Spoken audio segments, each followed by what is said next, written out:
আচ্ছা আমি যাচ্ছি মিষ্টি দিদি খাবার খেতে। এটা হলো আমার বান্ধবীর মেয়েটা, ঠিক আছে? আমি হলো আমার মাসি, আমাকে মাসি বলে ডাকে। তো তোমরা অনেকে দেখেছো আমার বান্ধবীকে, কালকেও দেখেছো।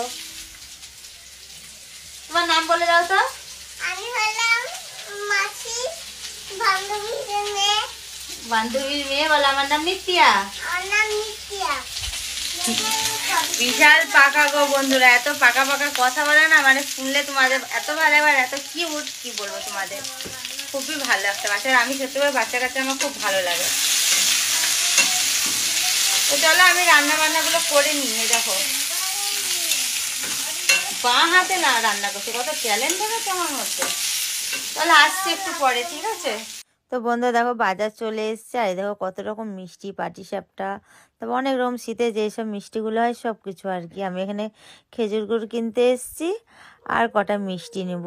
ওই যে গুড়ের রসগোল্লা, ননিল গুড়ের রসগোল্লা, তারপরে পাটিসাপটা, তারপর আরও অনেক কিছু নেব। তো চলো আমি কিনে নিই, কিনে নিয়ে বাড়ি থেকে দেখা হচ্ছে। আর এই মিষ্টিগুলো দেখো কি সুন্দর, এটা কি বলছে না, হাঁস মুরগি কি বানিয়েছে, তো কত সুন্দর লাগছে দেখতে। দেখো অনেক রকমের মিষ্টি আছে এখানে, তোমাদেরকে একটু দেখিয়ে দিলাম। আমি বাড়ি গিয়ে তোমাদের দেখাবো কি কিনেছি আমি। তো বন্ধুরা দেখো বাজার থেকে নিয়ে এসেছি, জানো তো, খেয়ে নিয়েছি, তারপর মনে পড়ছে যে ভিডিও তো করলাম না। এ দেখো ননেল গুড়ের রসগোল্লা, ননেল। আর দেখো খেজুর গুড় কিনে নিয়ে এসেছি, এখানে আছে 600 গ্রাম না কত আছে। নিজের ঘরে আবার চুরি কেন?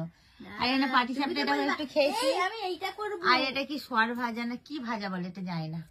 আর এটা এখন করতে বসেছে। হ্যাঁ আমি তো একটা পুলি পিঠা বানাবো বলে নিয়ে এসেছি। ওই তো শুরু হয়ে গেল, দেখেছো? এর জন্য বলছি আমি চুরি করে খাবো। এবার বুঝে তো কেন বলেছিলাম আমি কথাটা। তুই তো চোর, তো খাবি না? মটরশুঁটি চুরি করে মটরশুঁটি নিয়ে এসেছি, আমি ইয়ে বানাবো, কচুরি বানাবো, জানো, খেয়ে ফেলেছে। অল্প আছে, কথা কথা কচুরি বানাবো। হ্যাঁ আমার আমি তোমাকে বেঁচে দিচ্ছি। আমার